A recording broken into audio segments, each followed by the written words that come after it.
Okay, so to create the cuff at the top of the stocking, we're going to take the 2 pieces of fur and join them together along the longest edge. Put some pins in and stitch these 2 together. And there we have the fur stitched together. So both of the fur directions are both towards the new seam. So the fur, as we brush it down, the pile is going towards the seam that we've just created there. And you can see that on mine in red there. Okay, so with that bottom edge stitched together, we're now going to open out our piece of fabric and fold it so that right sides are together. Stitch all the way down. When we come to the seam, just open out your seam allowance. And there you are. You should have now a tube like this with the seam going round there and a seam down the side. If I just turn that, so this will become the cuff of our stocking, shedding quite a bit as well. Okay, so put this to one side. So next I'm going to make a little hanging loop so that I can hook it up somewhere. So for that, I'm just going to take some of my original fabric, the outer fabric that I used, and I'm just going to cut a small rectangle which is 2 inches by 5 inches.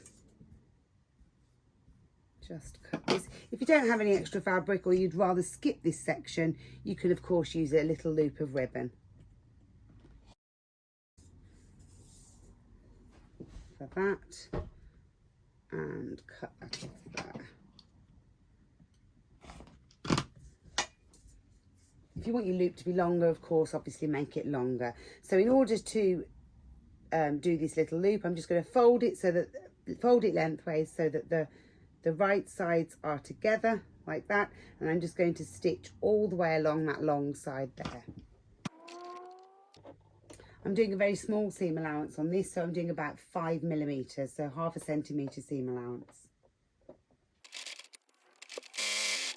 So when you come to the end of your row of stitches, because we're going to turn this, I'm going to leave the tails attached and pull off a long tail of stitches. So we've got that, and that's going to help us turn that. So what I'm going to do next is these 2 pieces of thread that I've just kept attached to the end, I'm going to tie a knot in it and then get a safety pin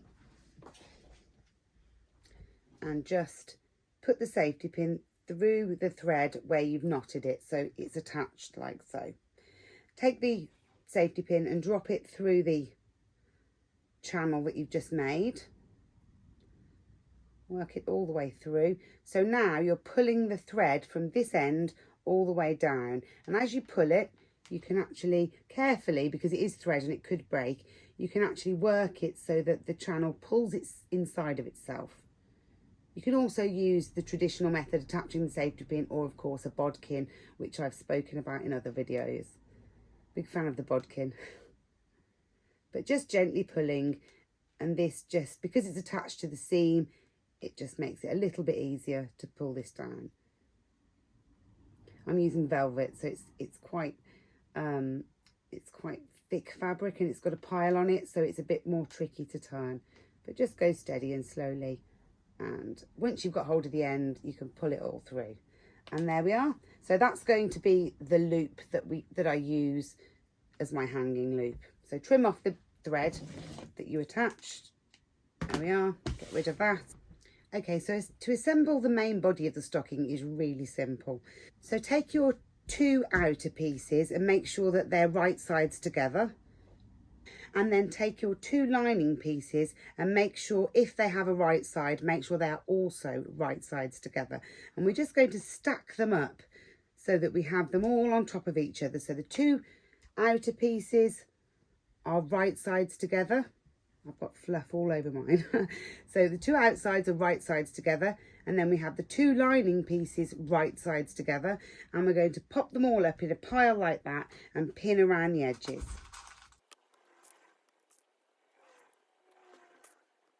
And just make sure as you're pinning that all the raw edges are lined up together.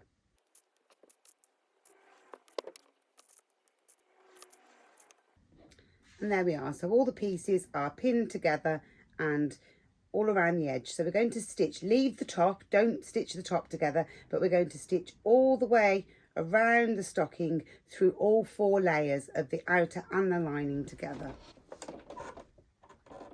I'm stitching mine with a 1 centimetre seam allowance.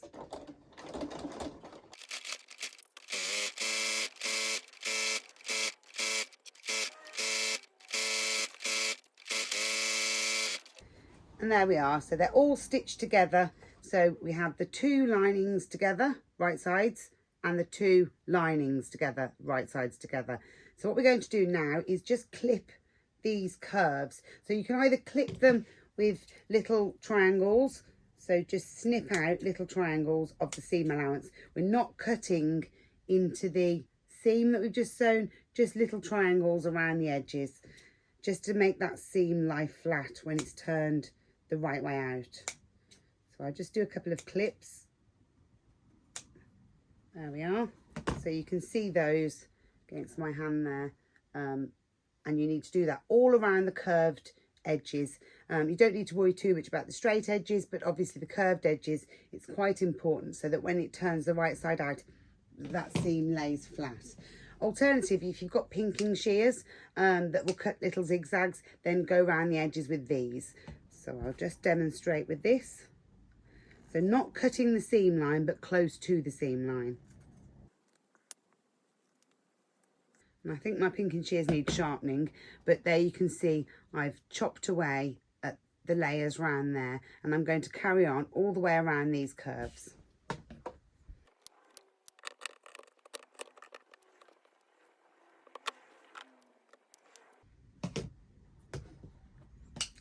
And hopefully there you can see, if you don't have pinking shears, then obviously notch out and just cut notches at regular intervals all around here. Obviously, if you do have pinking shears, then cut with the pinking shears, which will create the zigzag that we've done here, all the way around these curves. You don't need to worry about the straight seams because they will lay flat anyway.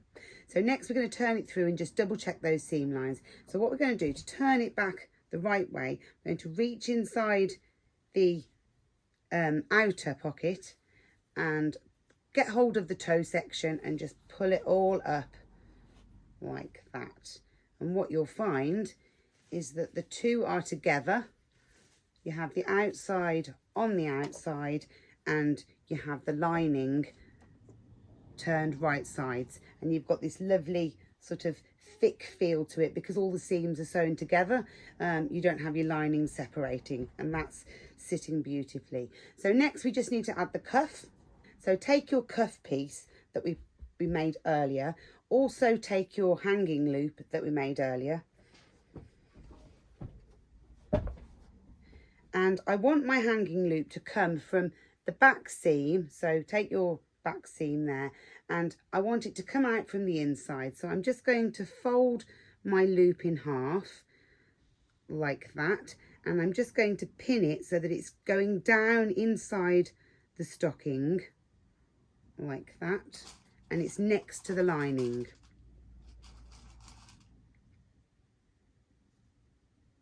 Just squidge a pin in there. It's quite tricky because it's thick. So that's how you should have it. So your hanging loop is down inside the stocking with the raw edge at the top, and I'm just going to do a couple of stitches across that seam just to make sure it stays in place as we add the cuff. Okay, so hopefully there you can see that I've stitched that in place. It's going down inside the stocking at the moment. And next you're going to take the cuff that we made earlier, which I'd like you to make sure at this point that the seams are on top of each other, and just pop a pin in there to hold those 2 together so it stays nice and straight. Next, from the seam, put your finger inside and just pull it out flat and mark the opposite. So it was actually where we did the fold, but if we put a pin in there, so we have a pin either side of that there.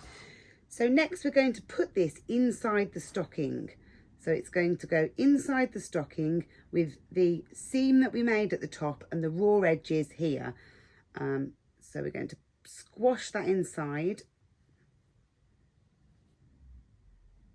And what we want to do is we want to turn it to make sure that the seam of the cuff is lying against the back seam of the stocking. And also make sure that that little loop that we did a few minutes ago is tucked down in between the lining and this fur that we're putting in.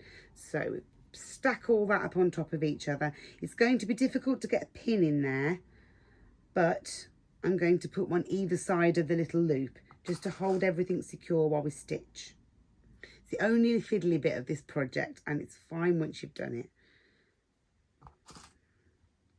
So putting pins either side, and then as you go round, just make sure that as you line up all of the edges that you have the lining and the outer and the two raw edges of your fur piece all stacked up together on top of each other, and making sure that your pin for the other half of the fur is on the front seam. So at this point, the cuff is actually a little bit bigger than the stocking itself. So you might find that you just need to go carefully, making sure that all the edges, you should have 4 edges. So you should have the outer, the lining, and the 2 edges of cuff all on top of each other. And just work around slowly, putting pins in, just keeping all of those edges stacked on top of each other.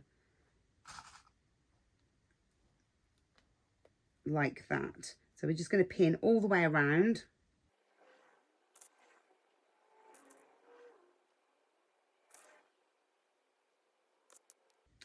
And there we are. So I've pinned around this upper edge, and you should be able to still get your hand down into the stocking.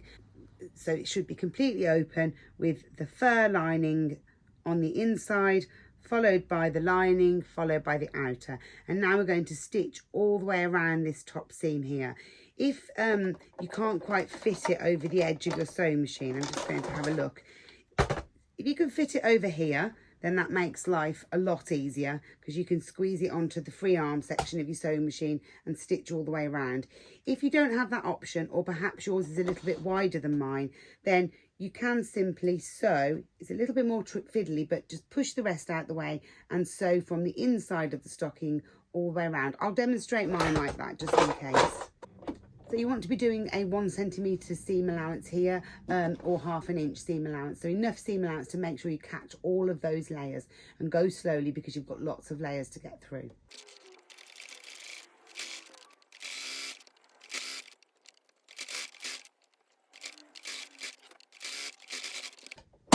Okay, and there we are. So I've stitched all of that around. So if I pull that out now, you have this seam along here on the outside.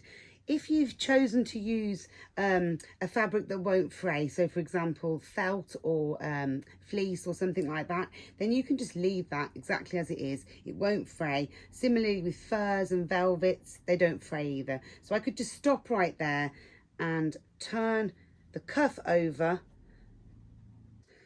I think I've inhaled the fur. And the stocking is finished.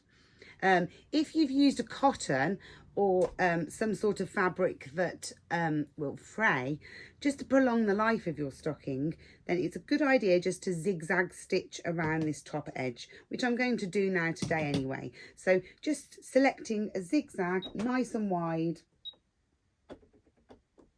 I'm just going to zigzag along this edge. It would just help, in my case, help stop the fur from shedding, but also it will just demonstrate if you are using a cotton fabric for the outer or your lining, it will prolong the life of it and stop it from fraying. So there you can see I've just zigzagging that seam allowance, and it all just helps it to lay flat as well, so reduces some of the bulk there. And there we are. So I've just zigzagged, you can just see it in there. I've just zigzagged around that upper edge, and it will stop it from fraying. So just take your cuff, bring it out and flip it over so that it sits at the top of your stocking like that. and then you have your loop sticking out where you can hang it up. So next thing I would like to do is just have a look at this edge where we stitched it together earlier. Now the reason we stitched it together, you can fold it, but I wanted all of my fur to be going in the same direction down. So what I'm going to do is take a pin. You could use any kind of sort of sharpish object, and just going to run my pin along that edge there and just encourage some of the fur that's got stuck in the seam just to pop out.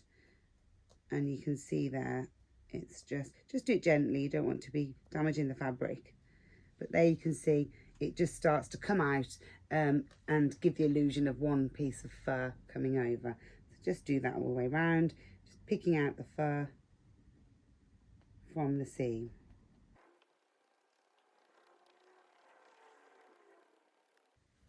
And there you are, you can see that's looking better already. So just take that all the way round, picking the fur out. Same with the seam lines, just take all the fur out and it hides the seam line nicely.